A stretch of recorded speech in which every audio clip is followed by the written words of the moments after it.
CLC Turner's association দুর্ঘটনার পূর্ণাঙ্গ তদন্ত ও দায়ীদের বিরুদ্ধে ব্যবস্থা নেওয়ার আহ্বান জানিয়েছে। কলকাতা লেদার কমপ্লেক্সের ম্যানহোলে নেমে 3 শ্রমিকের মৃত্যু হয়। কলকাতা লেদার কমপ্লেক্সের নোংরা আবর্জনা পরিষ্কার করার কাজে নেমেছিল কেএমডিএ 3 জন শ্রমিক। সেখানেই ঘটে দুর্ঘটনা, মৃত্যু হয় 3 শ্রমিকের। ঘটনার তদন্তে নেমে এক ঠিকাদারকে ইতিমধ্যেই গ্রেপ্তার করেছে পুলিশ। তবে কেএমডিএর তত্ত্বাবধানে কাজ চলাকালীন এই মৃত্যু ঘিরে বারবার প্রশ্ন তুলেছি আমরা। কিভাবে সুপ্রিম কোর্টের নির্দেশ লঙ্ঘন করে ম্যানহোল পরিষ্কার করার কাজে কিভাবে শ্রমিকদের নামানো হলো? সিএলসি টার্নার্স অ্যাসোসিয়েশনকে না জানিয়ে কিভাবেই বা চলছিল কাজ? অ্যাসোসিয়েশনে বারবার মিটিংয়ে বসতে চাইলেও মিটিংয়ে বসা হয়নি কেএমডিএর তরফে। অন্যদিকে সমগ্র ঘটনার দায়ে এড়িয়ে লেদার কমপ্লেক্স। অ্যাসোসিয়েশনের দিকেই আঙুল তুলেছিলেন শ্রমিক ইউনিয়নের সভাপতি থেকে অনেকেই। এই ঘটনা তো খুবই দুঃখিত ঘটনা। যে কোনো লাইফ সেটা সবাইকে প্রিয়। যার ফ্যামিলি লোক মারা গিয়েছে তাদের দিকে খুবই দুঃখিত। আমরা তাকে মন থেকেই কন্ডোলেন্স জানাই। আমরা ওই পরিবার সাথেই আছি। আমাদের ট্যানারি অ্যাসোসিয়েশন স্পেশালি ওই পরিবার সাথে আছে। কিন্তু এই ঘটনাটাকে অ্যাভয়েড করা যেত যদি এটাকে একটা সিস্টেমভাবে কাজটা যদি করতেন, সেফটি মেজার্সগুলো যদি নিয়ে থাকতো। আর আন্ডারগ্রাউন্ডে যদি সেরকম কাজ করা ছিল, ম্যানুয়ালি যদি না করে কিছু অন্য सिस्टमটা করতে पारतें। का जगह है ना, उसमें कोई गाड़ी जा सकता है, जो भी गाड़ी जा रहा है वो गिर जा रहा है। ये 22 बरस में अभी तक नहीं बताई। अभी 2 साल से बहुत ज़्यादा पोजीशन खराब हो गया लेदर कॉम्प्लेक्स का। तो उसको दीदी को हम लोग अनुरोध करेंगे कि इसको अपने से देखिए। दीदी इसको देखेंगी तो कोई हल निकलेगा। लेदर इंडस्ट्री में 5 लाख आदमी जुड़ा हुआ है कम से कम। क्या चाहते हैं, मतलब क्या कुछ हो? मतलब सब कुछ जैसे पहले जैसा चलता था वैसे चलना चाहिए। दीदी को यही अनुरोध है कि हम लोग उसको दीदी घर देखेंगे कि दीदी को तो बिजनेस चाहिए। आज बंगाल को बिजनेस चाहिए। अगर बिजनेस बंद हो जाएगा तो फिर हम लोग काम क्या करेंगे? ये जो मैन होल में गिर के जो मजदूरों की मौत हुई है उसमें देखिए, इसमें मेन हॉल में जो गिर की मौत हुई है, जो उसका दायित्व था उसी को वही उसका दायित्व होगा। क्योंकि वहाँ पर मेन हॉल में सुप्रीम कोर्ट का ऑर्डर है कि अंदर में जाने का अलाउ नहीं है। और जब भी जाना होगा तो उसका अलग से मशीन है, उसके लिए किड है। पूरा किड उड लेके जाने से कोई एक्सीडेंट नहीं होता।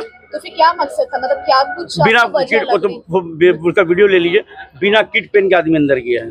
ऐसा क्यों हुआ? तो वहाँ उसमें थोड़ा सा वो तो ऑक्सीजन वो कैम इसमें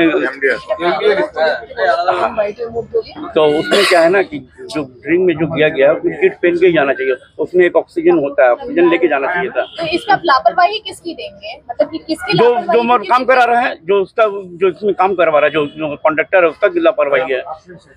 जो वहाँ काम करवा रहा है उसकी लापरवाही है। उसको बिना किट का और बिना जानकारी आदमी वहाँ जाना ही नहीं चाहिए। उसके लिए एक जानकारी एक तो हाँ जरूर, एकदम जरूर 100 बार। केएमडी की क्या लापरवाही आप लोगों को देखिए? केएमडी का कुछ नहीं, हम तो कॉन्ट्रैक्टर को बोलेंगे पहले कि कॉन्ट्रैक्टर को जिसको काम दिया गया है उसका लापरवाही पहले ज़्यादा है। क्योंकि उसको इंस्ट्रूमेंट लेके जब तक काम कोई लेता है, आज एक बिल्डिंग चलने के लिए सेफ्टी बेल्ट होता है कि होता है, तो सेफ्टी बेल्ट वगैरह कुछ नहीं था। वो देखिए वीडियो में कुछ नहीं है, ऐसे घुस के अंदर सेफ्टी बेल्ट भी होता तो आदमी पकड़ उठा लेता। सेफ्टी बेल्ट पहन के जाना चाहिए था। आज एक बिल्डिंग प्लास्टर करने के लिए खड़ा होता है तो सेफ्टी बेल्ट लगा हुआ रहता है, तो उसका एक्सीडेंट नहीं होता। अगर वो सेफ्टी बेल्ट या सब कुछ लेकर रहता तो ये अगर एक भी एक्सीडेंट नहीं होता, अगर वो इंस्ट्रूमेंट लेके जाता तो। आपका नाम और डेजिग्नेशन बताइए। मेरा नाम मोहम्मद जाहिद है, टेंडी ऑनर है। ইন্ডাস্ট্রিয়াল টাউনশিপ অথরিটিতে নিয়ে আসতে হবে, গভর্নমেন্ট বলছে। নিয়ে আসার জন্য আমরা বলছিলাম যে 1100 একর লেদার কমপ্লেক্সে যে জমি আছে সে জমি উপরে আপনি একটা ইন্ডাস্ট্রিয়াল স্টেট নিয়ে আসতে তো অসুবিধা ছিল না। কিন্তু আপনি ইন্ডাস্ট্রিয়াল টাউনশিপ অথরিটি বলে আপনি 2700 একর জমি উপরে ইন্ডাস্ট্রিয়াল টাউনশিপের দায়রাটাকে বাড়িয়ে দিলেন। এখন যে পাশে জমিগুলো যে আছে তার উপরে রিয়েল এস্টেট অ্যাট্রাকশন হয়ে ল্যান্ড 7 লাখ মার্কেট অ্যাটাক হয়ে ওখানে বড় বড় হাউজিং কমপ্লেক্স, কটেজ, ভিলাস একটা বড় প্রোগ্রাম নিয়ে একটা স্কিম গুলো আন্ডার থেকে চলছে। আর লেদার কমপ্লেক্সকে রাজারহাট সাথে কানেক্ট করে এয়ারপোর্ট কি প্ল্যান আছে না আছে ওটা আপনাকে বলতে পারবো না, কারণ আমাদের কাছে সঠিক নেই। বাট ইট ইজ ফ্যাক্ট কি 2700 একর জমিটা ইন্ডাস্ট্রিয়াল টাউনশিপ অথরিটি এরিয়ার মধ্যে নিয়ে এসছে। কথাটা ছিল 1100 একর জমি উপরে ক্যালকাটা লেদার কমপ্লেক্স ল্যান্ড উপরে আসবে। তার জন্য ক্যাবিনেট অ্যাপ্রুভাল ছিল ক্যাবিনেট অ্যাপ্রুভালটা 27 একর জমি উপরে সেটা ছিল না ফাইন্যান্স অ্যাপ্রুভালটা। কিন্তু এই সব জিনিসটা নিয়ে আজকে মোটামুটি লেদার ইন্ডাস্ট্রির উপরে একটা বিরাট আঘাত করার একটা চেষ্টা হচ্ছে। সেটাকে নিয়ে এনারা ক্যানারি যে আছেন তার মধ্যে ডাইরেক্ট ইনডাইরেক্ট 4 থেকে 5 লাখ এমপ্লয়মেন্ট ডিপেন্ডেন্ট আছেন। আমি জানি যখন কানরা জেলাটা বন্ধ হলো, রিলোকেট হলো, ওই রিলোকেশন প্রসেসটা 95 থেকে স্টার্ট হয়ে 2008-9 অব্দি চললো। ডিউরিং দ্যাট প্রসেস আপনারা মানুন যে 50% ইন্ডাস্ট্রিজ অ্যাক্টিভিটি স্টার্টেড হয়ে গেল। কত লাখ লাখ ফ্যামিলিতে চুলোটা আগুন জ্বলতে বন্ধ হয়ে গেল।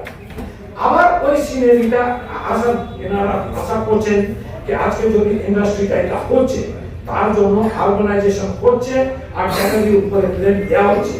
ক্যানারির উপরে ব্লেম দেওয়ার জন্য অলরেডি গ্রিন বেঞ্চে একটা বেসলেস এলিগেশন করে গ্রিন বেঞ্চে ন্যাশনাল গ্রিন বেঞ্চে মামলাটা করা হয়েছে কি কালকাটা লেদার কমপ্লেক্স সেন্সিটিভ এরিয়াকে পলিউট করছে।